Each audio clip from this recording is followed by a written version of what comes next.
We're 277 days away from the midterms. It has also been 41 days since the Trump administration was legally required to release all of the Epstein files. And you know, and I know, we're still waiting. Tonight, Donald Trump has also blessed a tentative deal with Senate Democrats that could head off a partial government shutdown tomorrow at midnight. The deal would fund the government, but it would only fund the Department of Homeland Security for 2 short weeks. Senators have been on the floor tonight trying to hash it out. Democrats made it abundantly clear that they would not sign off on long-term funding for the agency that is responsible for carrying out Donald Trump's immigration crackdown. The deal between Trump and Chuck Schumer would let Democrats continue to negotiate terms on more money for DHS over the coming days. Now the question is, will the Senate and the House both pass it? And if so, how quickly can they get it done? Earlier today, we saw something we have seen several times during the second Trump term, a publicly televised cabinet meeting featuring the president's top aides that were flattering him over and over on camera for all the world to see. But there were some key things, I want to underline them for you, that we did not see. We did not see the president take any questions. We did not see him talk about Minnesota, and we did not see him ask Homeland Security Secretary, who often likes to speak publicly, Kristi Noem, to say anything at all. Tonight at the Kennedy Center premiere for his wife's documentary, the president was asked if he planned to change what DHS was doing in Minnesota, and I'll let you hear his words. Will you be pulling back immigration enforcement agents out of Minnesota? We want to keep our country safe. We'll do whatever we can to keep our country safe. So not pulling back? No, not at all. Earlier today, we heard from Border czar Tom Homan, who held his own press conference in Minneapolis to talk about the strategy going forward for Trump's immigration crackdown in that city. Homan said he thinks there will be a gradual withdrawal of federal forces as long as local leaders and law enforcement cooperate. No agency or organization is perfect. President Trump and I, along with others in the administration, have recognized that certain improvements could and should be made. That's exactly what I'm doing here. The withdrawal of law enforcement resources here is dependent upon cooperation. Like I said, one agent arresting one bad guy in the jail means less agents on the street. We have some agreements. We got more to talk about how we're going to implement those agreements. But as we see that cooperation happen, then the redeployment will happen. Meanwhile, Senator Susan Collins says the administration is ending its crackdown in her state of Maine. But leaders in the state remain on edge as they wait to see if that actually happens. And in the midst of all of this, Republicans' confidence in the president is actually dropping. That is according to a new survey from Pew. Just 27% of Americans support all or most of Trump's policies and plans. A year ago, that number was 35, and the drop was almost completely, wait for it, Republicans. All right, let's get smarter with the help of our lead-off panel this evening. Peter Baker is here, Chief White House Correspondent for The New York Times. David Drucker is back, Senior Writer at The Dispatch. And Moshe Oinounou, first time here on the 11th Hour, Founder and Editor-in-Chief of Mo News. He's also the host of It's Daily podcast. All right, Peter, where are we on this government funding situation? Is this a win for Democrats? And if it passes, what's the negotiating really going to look like? It's hardly like Congress on either side of the aisle even makes eye contact with one another. Yeah, this is a different situation in which even Republicans are feeling nervous and uncomfortable with what they've seen in Minnesota, would like to do something to show that.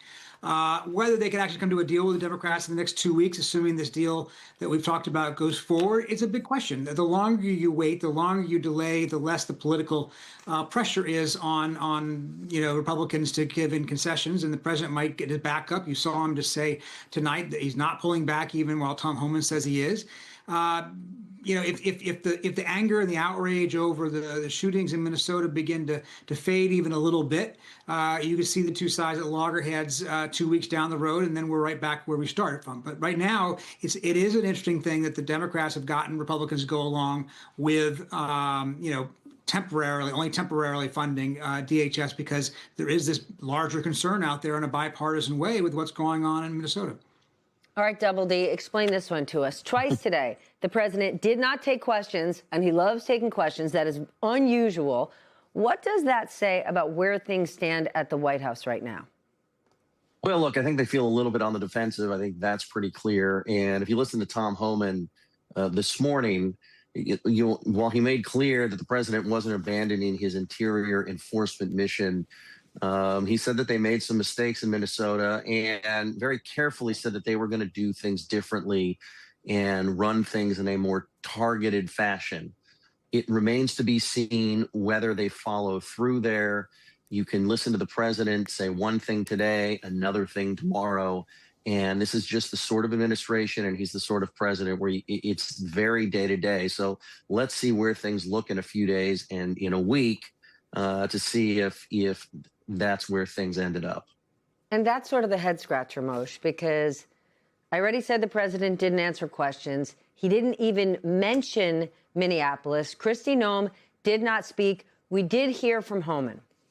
Is what the White House trying to do, just be quiet on this for a few days, hoping the news will move on? I can remember in the first Trump administration calling sort of the Jared Kushner universe of the administration, and when there would be bad news, and they'd kind of chuckle and say, like, no worries, the news will move on. This news isn't moving on. Is Trump just trying to wait it out? Because he likes these policies. At least not for now. We have an aircraft carrier or two headed towards the Middle East right now, right? So we got to watch that situation. But, I mean, you did see a level of discipline from the president there at that cabinet meeting in a way we haven't seen before. And it is interesting because they have to kind of weave the needle here because when you look at the Republican polling numbers, what I found both in that Pew poll but also the Fox News poll, Stephanie, is that a third of Republicans now say you've gone too far on ICE, but 2/3 of Republicans either say I like what's going on or go harder. That's what's so tricky for Trump here, Peter. So what is going to happen, right? So Tom Homan says, you know, we're going to change what we're doing a little bit. What is that going to actually look like? Because what Trump doesn't like are the headlines and doesn't like to hear all of these people speaking out. But the actual policies, he likes them. And to Moshe's point, a whole lot of MAGA likes them. Stephen Miller loves them.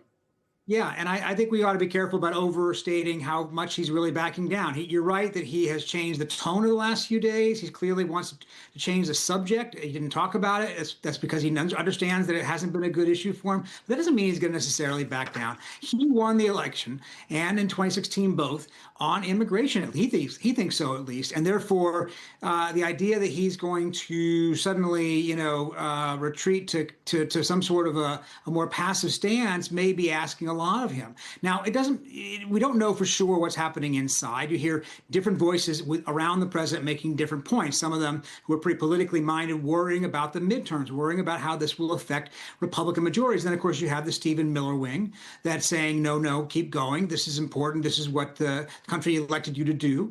And so I don't know that the policies are necessarily going to change in a radical way over the long term. It may be a short-term, adjustment. But I would be cautious about it, assuming we know which way this is going.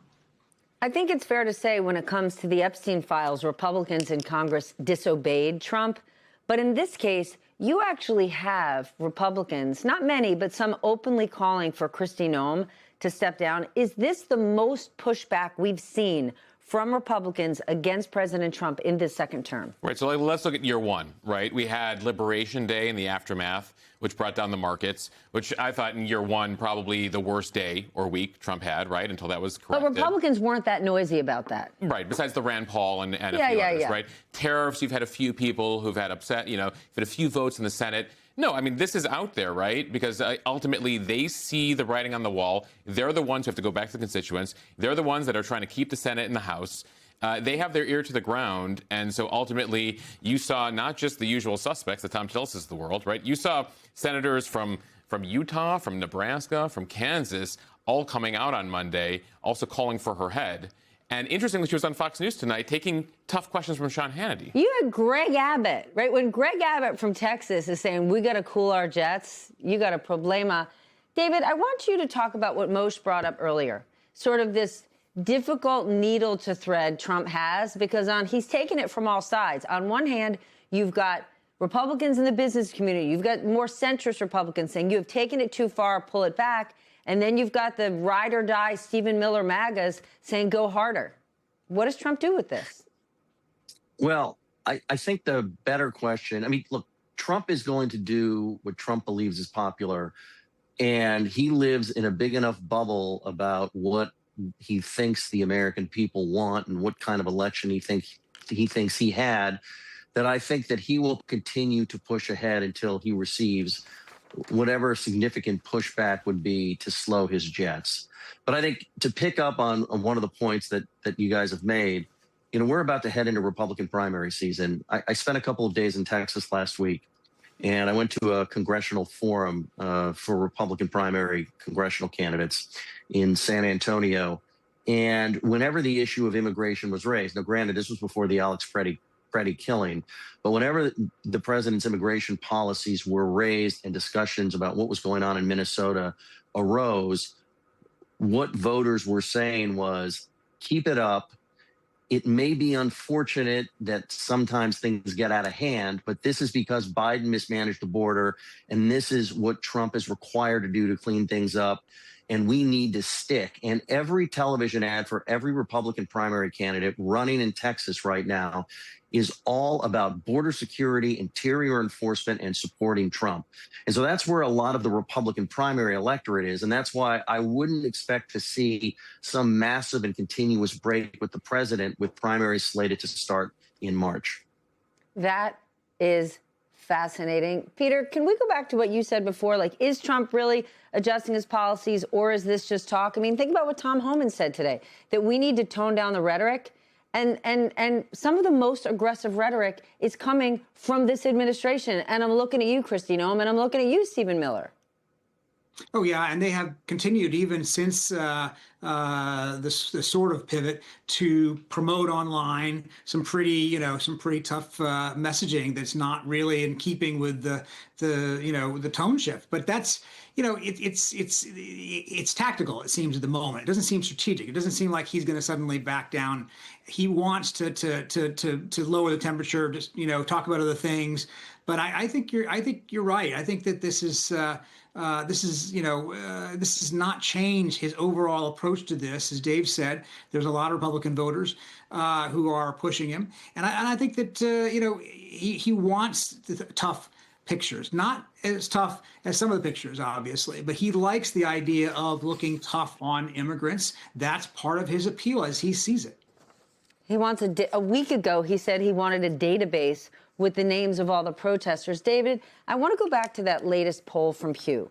Republicans who say the president has the mental fitness needed to do the job, 66%. You might think that's a big number, but that's down almost 10 points from 1 year ago. Republicans who say he respects the country's democratic values, 52%. That is down 8 points. Republicans who say he acts ethically in office, 42%. That is down 13 points. Is the GOP saying anything about this? Like, tell me what's the internal conversation in Republican circles over these numbers? Yeah, I mean, look, it's the same way it's been over the last decade. A lot of constant anxiety and hesitation to speak out. A lot of worry and concern, especially because the party doesn't do well when Trump's not on the ballot over the past 10 years. But given his relationship with Republican voters has held up really well, just very hesitant to speak out or to try and course correct, if you will, and separate from the president. I don't think it's any more complicated than that.